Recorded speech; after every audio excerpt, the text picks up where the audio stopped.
Let's talk a little bit about A-gap control. Every year, there are always teams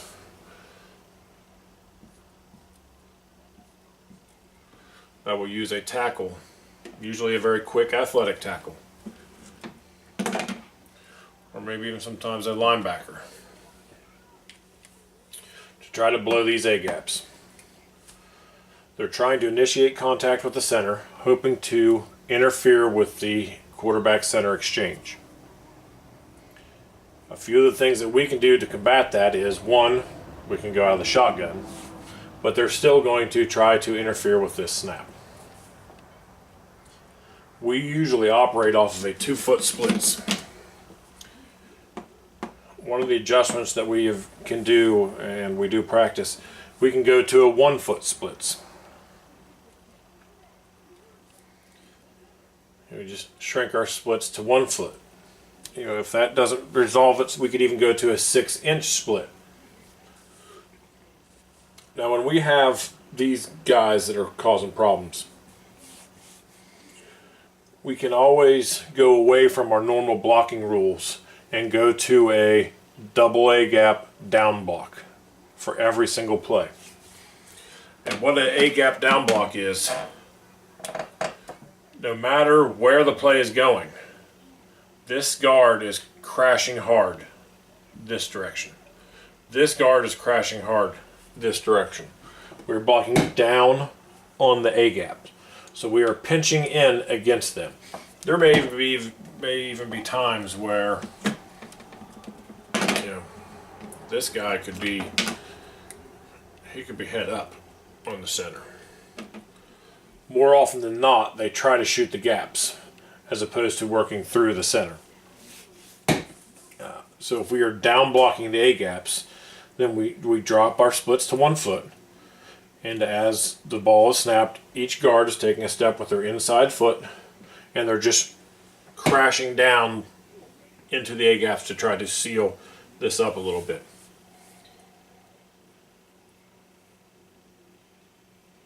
Another option that you can go, and it is, if we can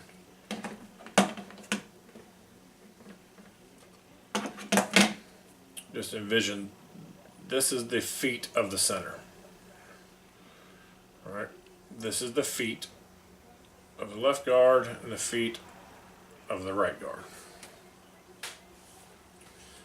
Another thing we can do is called link block. A lot of people do this like for field goal attempts. At the snap of the ball, this guard will take his foot and move it behind but inside the center's foot. This guard's inside foot will go behind the center's foot. When you make that step in to link your feet, all you're doing is then you're leaning your shoulder pads this direction. You're basically trying to pancake the center. You're just leading straight into your center. So if we would look at their shoulder pads would be linked, because the right guard and the left guard shoulder pads would be linked against the center's shoulder pads, and their feet would be linked behind the center's feet. This is also a way to try to control those A-gaps, because that's just called a link block. Almost every high school, pro, college team, they use some kind of variant of that for their field goal kicking, because you're basically just standing there because you can't fire out. You're just taking on the defense and letting them hit you and just trying to provide a little bit of time just to get the snap and the kickoff. Well, we can also do that if we're having a hard time getting the exchange. We can link block just to shut down these A-gap penetrations to enable us to get the plays off. So for A-gap control, we can decrease splits.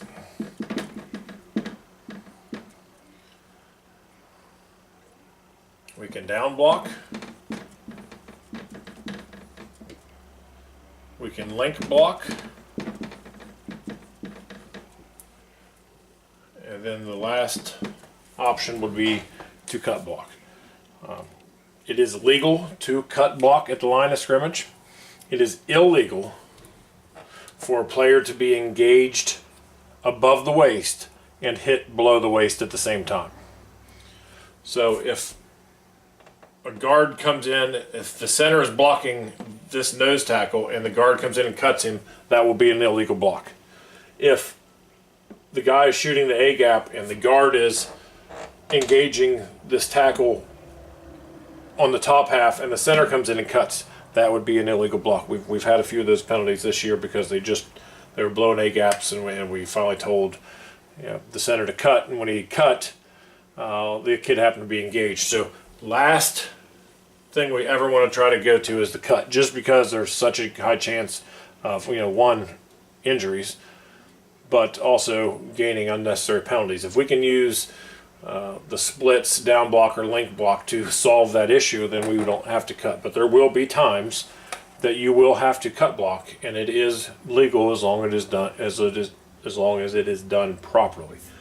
We will be working with the kids this week, just discussing that, just so that they're a little better prepared in case we put them in a situation where we ask them to cut block somebody. They are safely doing it to protect themselves, but also doing it to safely protect the person they're blocking as well, so that our target area is going to be not the kneecap, it's the shins.